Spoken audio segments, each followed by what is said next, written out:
Cambridge, would you mind reading our first learning target today? I can get the gist and determine the main idea in a newspaper article about... The text I chose for today's class was an article from the Buffalo News about a Seneca school called Faith Keepers that teaches a lot about Seneca language and culture. Look at some of the important words in there. What's an important word in this learning target? Go ahead, Javier. Seneca. This Seneca. Right now, the fifth graders are studying the idea of culture through various case studies. Mainly, they're focusing in on indigenous Native American peoples of Western New York. What's another important word that we're looking at, Mr. Suppa? Main idea. Main idea. What is that big idea that's really important to the author? In an assessment that I'd given my students recently, I would notice that they weren't picking out really important details, especially as they relate to the main idea. So this lesson was really designed to help kids to see the connection between important details and main idea. What's another important word that we're looking at? Christian. Gist.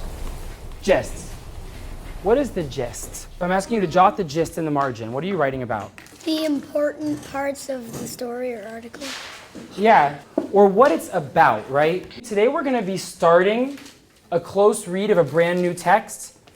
I want you to think about all the close reading we've done before. We do a close reading process in my classroom, and it's often a multi-day process. And the first time kids read, they're reading just to get the flow of the text from the beginning to the end. And this is sort of a low-stakes moment in reading. And I want you just to read for the flow, all right? Show some perseverance. The second time they go back to the text, they're annotating it in several different ways in order to help them understand it. Circling important words and jotting the gist in the margins. If you're having a hard time, if this text feels really difficult to you, what is something you can do as a reader to help you to get through it and to make it a little more manageable? Get the gist in baby steps. Get the gist in baby steps. Take bite-sized sections, little paragraphs, right? Do I understand this paragraph? Do I understand this paragraph? And go through section by section.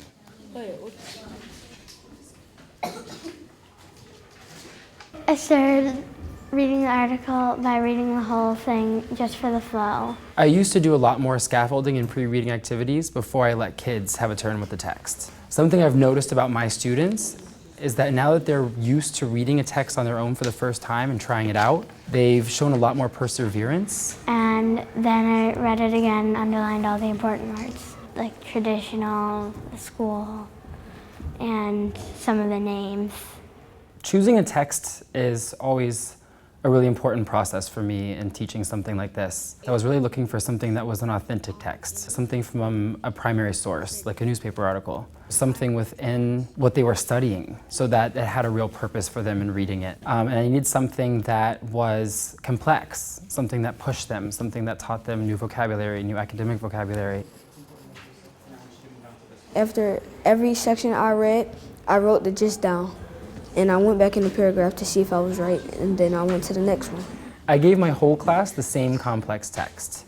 And one reason for this is that we found differentiation is less about text complexity and more about the amount of text a student is asked to work with. For some students, they're able to differentiate for themselves by chunking the text into smaller pieces. I'm doing the gist for 2 paragraphs at a time. Lehman Dowdy and his wife, Sandy, started the Seneca Faith Keepers. For other students, we actually break the text up for them so that they only see a smaller amount of text at a time and don't become overwhelmed by the idea of what they're about to read. So look back at the title, look at some of those important details you underlined, look at the gists you wrote. I want you to jot your idea for this. What do you think the main idea of this article is? And then in about 2 minutes, we're going to transition ourselves over to the carpet area to continue the second half of our lesson. We read about it, we thought about it, we wrote about it, now we get a chance to talk about it. Jada, do you mind reading our second learning target for today? I can explain the connection between details and the main idea in an article about the Seneca people. You're going to choose one person near you, and you're talking about what do you think the main idea of this article is? And then what is one thing in the article, one little sentence, that helped you come up with that main idea? So in the activity today, I really wanted students to build a connection between important details and the main idea. The Seneca culture is dying, So they started a school to learn the culture. So I chose the details I wanted them to work with and hung them on charts around the classroom. And students moved around in groups with Post-it notes, read the detail, and had to make a case for whether or not that detail was important and connected to the main idea. Working with complex text can be really challenging, and these kids are 10 years old, so they get really antsy. So I try to design my lessons in ways that give them time to get up and move around the room. That's because it's like your mom speaks something and she speaks the language and they won't be able to understand her. Yeah, because it's just part of their culture. Right. I try to get kids talking to each other about text as much as possible, and it allows them to understand parts of text that maybe they didn't understand on their own, but can get from up here. I want to debrief with this question. What detail did you think was important? How did it connect to the main idea? The one about the children learn about traditional songs. One of the details I thought was important on the wall was that some of the traditions are like, for the Seneca people, are like singing and dancing. I thought that was an important detail because it like tells you the tradition.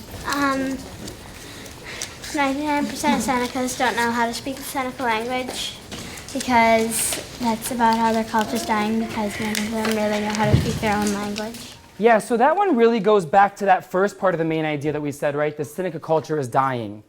I use a close reading process because it gives the kids predictability in how they approach a text, and they've shown themselves to be much more willing to deal with a challenge. All right, let's do one more. What's a detail? Mr. Sapa. I did attending the school is a major commitment for the young people and their parents.